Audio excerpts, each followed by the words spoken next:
नमस्कार, मैं हूं सूर्या त्रिपाठी और इस वक्त मेरी मौजूदगी आप देख पा रहे हैं भारत एक्सप्रेस के डिजिटल मीडिया प्लेटफॉर्म पर। और मेरे साथ मेरे सहयोगी हैं अभिषेक पांडे, एडिटर महाराष्ट्र भारत एक्सप्रेस। अभिषेक जी, बहुत स्वागत आपका सबसे पहले। और इसी सवाल के साथ मैं आऊंगा क्योंकि आज महाराष्ट्र की राजनीति के लिए, महाराष्ट्र के लिए बहुत बड़ा दिन है। अजीत पवार के निधन के बाद सुनेत्रा पवार को डेप्टी सीएम की कमान सौंपी गई। अब महाराष्ट्र को किस दिशा में आगे बढ़ता हुआ एनसीपी के साथ आप देख पा रहे हैं, क्योंकि आपने इस पूरे राजनीतिक घटनाक्रम को बहुत करीब से देखा है। महाराष्ट्र में अलग अलग तरीके से जो मैसेज देने की कोशिश है वो क्या है सुनेत्रा पवार को डेप्टी सीएम बनाए जाने के बाद? देखिए सूर्या, इसमें दो तीन पहलुओं को हमको समझना पड़ेगा। पहले तो एक अपडेट ये है कि सुनेत्रा पवार को डिप्टी चीफ मिनिस्टर बनाने के बाद अजीत पवार के दो विभाग निकालकर बाकी सारे विभागों को सुनेत्रा पवार को हैंडओवर कर दिया गया है। दो विभाग जी। कौन से हैं? वित्त और नियोजन, यानी फाइनेंस एंड प्लानिंग जो अजीत पवार के पास था। क्योंकि अजीत पवार को ऐसा माना जाता रहा कि अजीत पवार जो है वो देश में कुछ ही फाइनेंस मिनिस्टर जो सबसे ज्यादा अच्छे काम करने वालों में से उसमें अजीत पवार थे। तो अब अजीत पवार को के निधन के बाद से वो दोनों विभाग निकाल करके और मुख्यमंत्री ने अपने पास ले लिए हैं। अब सुनेत्रा पवार के पास स्पोर्ट्स है, सुनेत्रा पवार के पास एक्साइज है और माइनॉरिटी है। इस तरीके से जो विभाग हैं वो उनके पास रह गए हैं। अब जहां तक दूसरी आपने कही कि इसको कैसे किया जा सकता है, तो इस पर मैं गणित समझा रहा हूं। होता क्या है कि अजीत पवार के निधन के बाद अचानक शरद पवार को लगने लगा कि अब पार्टी पर कमान एक करने के बहाने पार्टी पर कमान फिर से वापस लाई जा सकती है। और अजीत पवार को घर का मुखिया बनाया गया था। अब शरद पवार घर के मुखिया फिर से वापस बन जाएंगे तो सब एक छत्र के नीचे आ जाएंगे। लेकिन जो अजीत पवार के करीबी और एनसीपी के जो नेता थे, चाहे प्रफुल्ल पटेल हो, चाहे सुनील तटकरे हो, चाहे छगन भुजबल हो, इन सब ने तय किया कि अगर फिर से शरद पवार के पास पार्टी चली गई या पार्टी विलय करने के चक्कर में, मर्जर करने के चक्कर में एक साथ चले गए, तो ऐसे में इनका भी राजनीतिक भविष्य अटक जाएगा। क्योंकि अजीत पवार के साथ आने में इन्होंने शरद पवार से काफी कुछ दुश्मनी की थी। अजीत पवार तो ब्लड के थे, ये लोग बाहर के हैं, तो ऐसे में इन लोगों को भी दिक्कत हो जाएगी। शरद पवार को लगा कि इसी बहाने विलय होगा तो सुप्रिया सुले को एक बड़ी पोजीशन दी जा सकती है और सुप्रिया सुले को राष्ट्रीय अध्यक्ष बनाया जा सकता है और सुनेत्रा को स्टेट में कमान सौंपी जा सकती है। तो ऐसे में नुकसान कहीं न कहीं अजीत पवार ग्रुप का होगा। इसलिए ये पूरा तय किया गया कि आनन फानन 48 घंटे के भीतर सुनेत्रा पवार को उप मुख्यमंत्री पद की शपथ दी गई। आज सुबह से जो घटनाक्रम रहा वो बहुत चौंकाने वाला था, क्योंकि कल तक जिसको माना जा रहा था कि deputy chief minister Sunetra Pawar बन रही हैं और सब कुछ क्लियर है, सारी चीजें ओके, अचानक उनको एक मैसेज मतलब सुबह सुबह 9 बजे एक प्रेस कॉन्फ्रेंस शरद पवार करते हैं और शरद पवार कहते हैं कि अजीत पवार चाहते थे कि ये पार्टी विलय हो जाए, उनका मर्जर हो जाए। ठीक है अभिषेक, मैं दूसरे सवाल पर आऊंगा क्योंकि आप महाराष्ट्र की राजनीति को भी बहुत बेहतर तरीके से समझते हैं। क्या जो सवाल उठ रहे हैं कि शरद पवार नाराज हैं, क्या ये बात सही है? इस खबर पर मोहर आप लगा सकते हैं? क्या शरद पवार की वाकई में नाराजगी है कि 48 घंटे निधन का नहीं हुआ और आपने डिप्टी सीएम पद की शपथ दिलवा दी सुनेत्रा पवार को? एक अलग स्ट्रेटेजी बनाने की कोशिश की गई भारतीय जनता पार्टी के साथ भी, एनसीपी के साथ?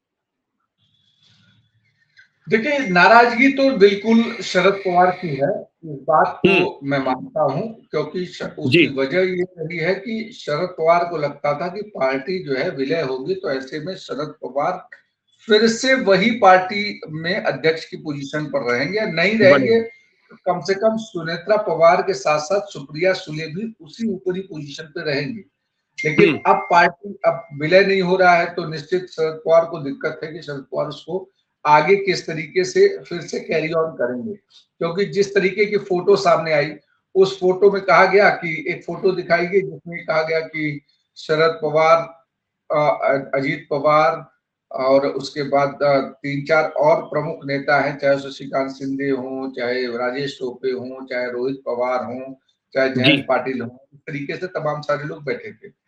हम्म। अब उसमें सिर्फ अजीत पवार ग्रुप के आदमी थे और बाकी सब शरद पवार ग्रुप के थे। अब वो फोटो कहा गया कि ये जो है फोटो या वीडियो, ये दरअसल दिया गया, ये मीटिंग चल रही थी, 17 जनवरी की मीटिंग थी और 12 फरवरी को विलय होना था। बिल्कुल। लेकिन अजीत पवार ग्रुप ने कहा कि ये मीटिंग अगर हुई तो इसकी जानकारी जो अजीत पवार का कोर ग्रुप है उसको ठीक नहीं है। दी गई या उसको ये बारे में पता नहीं है। दूसरा, सामने चूंकि महानगर पालिकाओं के जब चुनाव थे तो नगर निगम के चुनाव में दो जगह शरद पवार ग्रुप और अजीत पवार ग्रुप एक साथ चुनाव लड़ रहे थे। एक पिंपरी जी। चिंचवड़ महानगर पालिका पुणे की है और दूसरी पुणे महानगर पालिका है। दोनों में बीजेपी अलग चुनाव लड़ रही थी, दोनों अलग चुनाव लड़ रहे थे। तो अजीत पवार ग्रुप ने कहा कि ये वहां की तस्वीरें हो सकती हैं जिसको गलत परिप्रेक्ष्य में यहाँ पर दिखाने की कोशिश की जा रही है और ऐसे में कोशिश ये की गई कि भावनात्मक तौर पर सुनेत्रा पवार को रोका जाए या शपथ लेने से और थोड़ा सा इस मामले को डिले किया जाए ताकि शरद पवार जो है इसमें कुछ नई चीज कर सके। लेकिन सीएम ने साफ कर दिया, कल सीएम के साथ जिस तरीके से बैठक हुई थी एनसीपी के नेताओं की, सीएम ने कह दिया कि जो एनसीपी का फैसला होगा उसके साथ मुख्यमंत्री के तौर पर बतौर मुख्यमंत्री वो खड़े रहेंगे और साथ ही साथ सुनेत्रा पवार या पवार परिवार के पीछे खड़े रहेंगे। तो आज सुबह जब सारी चीजें कल रात में तय हुई तो आज मीटिंग बुलाई गई। उसके पहले अजीत पवार शरद पवार का जिस तरीके से प्रेस कॉन्फ्रेंस आया, वीडियो आया, इसको डिरेल करने की हर संभव कोशिश की गई कि ट्रैक पर से उतर जाए गाड़ी। लेकिन अजीत पवार के लोगों ने या एनसीपी के लोगों ने इसको बहुत संयम से लिया, इस पर बिना कुछ बात की तय समय के अनुसार, तय चीजों के अनुसार गाड़ी उसी तरीके से चलाते रहे और उसका नतीजा ये हुआ। अब तो एक और मेरा सवाल है, क्योंकि इन सवालों के साथ ही अब महाराष्ट्र एनसीपी को हम और आप पूरा देश आगे देख पा रहा है। क्या जिस तरीके से 41 विधायक हैं अब सुनेत्रा पवार की पार्टी यानी कि एनसीपी के, कई सांसदों को साथ लेकर, कैसी चुनौतियां, किस तरीके की चुनौतियां सत्ता से लेकर संगठन तक सुनेत्रा पवार के सामने रहने वाली हैं? क्योंकि अब अजीत पवार नहीं है, अजीत दादा नहीं है, कार्यकर्ताओं को कैसे समझाने की कोशिश होगी? क्योंकि अभी पिक्चर बाकी है, शरद पवार की पूरी पिक्चर अभी बाकी है, जो कुछ दिन बाद पूरी तस्वीर नजर आएगी। पार्टी को लेकर, परिवार को लेकर साथ कैसे आगे बढ़ना कितना मुश्किल होगा सुनेत्रा के लिए? देखिए, चुनौतियां तो बिल्कुल रहेंगी उसके लिए, उसके लिए क्योंकि इतना आसान नहीं होता है एक पार्टी को खड़ा करना, और वो पार्टी जिसने शरद पवार को खड़ा किया, आपने पूरी पार्टी एक छत्र अपना राज किया और उसके बाद अचानक से आपका निधन हो गया और अब पत्नी बतौर डिप्टी सीएम सेवाएं दे रही हैं। तो कैसे एकजुट करना, क्या मैसेज दिया जाएगा कार्यकर्ताओं को सुनेत्रा की तरफ से?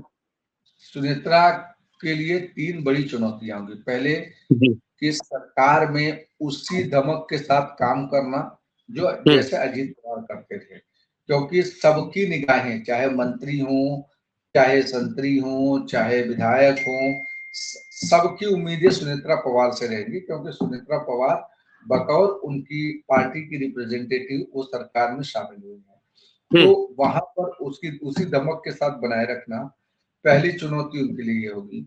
दूसरी चुनौती होगी कि पार्टी के भीतर जो कोऑर्डिनेशन है उसको कंटिन्यू बनाए रखना, क्योंकि क्या है कि अजीत पवार मजे हुए खिलाड़ी थे। अब तो अजीत पवार के सामने किसी की चल नहीं पाती थी। अब हो सकता है भविष्य में सुनील तटकरे अपनी अलग राह अख्तियार करने, उनका राजनीतिक महत्वाकांक्षा जाग जाए, हो सकता है प्रफुल्ल भाई की अलग तरीके की पोजीशनिंग हो जाए, छगन भुजबल की अलग हो जाए, इस तरीके के अलग अलग लोगों की पोजीशनिंग हो जाए। तो उन सभी से बातचीत करके कोऑर्डिनेशन बेहतर बनाकर चलने की। और तीसरी जो चुनौती होगी वो पवार परिवार में भी एक दूसरे के ऊपर खींचातानी है, चाहे वो शरद पवार जिस तरीके से और स्ट्रॉन्ग होल्ड कब्जा करने की कोशिश, पारिवारिक चुनौती है। तो इसके बिल्कुल कई चुनौतियां हैं अभिषेक, जिस बात का आपने भी जिक्र किया है, और इसी के साथ आपने जो 3 बेहद महत्वपूर्ण पॉइंट बताए हैं कि एक तरफ है कि छगन भुजबल, प्रफुल्ल पटेल को ये लग रहा है कि नहीं, पार्टी को अगर आगे चलाना है तो हम लोग कैसे चलाएंगे, हम लोग ही आगे चलाएंगे। और इस सारे फैक्ट को देखते हुए कहीं ना कहीं सुनेत्रा पवार को डिप्टी सीएम बनाने का मकसद, बनाने की रणनीति यही है कि एक मैसेज दिया जाए कार्यकर्ताओं को, एक इमोशनल टच कार्यकर्ताओं के साथ रखा जाए और इसीलिए शायद ही बहुत बड़ा फैसला लिया गया। बहुत शुक्रिया आपका अभिषेक तमाम जानकारी के लिए और बहुत शुक्रिया आपने समय निकाला क्योंकि लगातार आप भी बिजी हैं। बहुत शुक्रिया अभिषेक तमाम जानकारी के लिए। लेकिन सबसे बड़ा सवाल है कि अब परिवार के साथ सुनेत्रा किस तरीके से कार्यकर्ताओं को संभाल पाएंगी और इसी के साथ देश और दुनिया की तमाम खबरों के साथ आप देखते रहिए भारत एक्सप्रेस।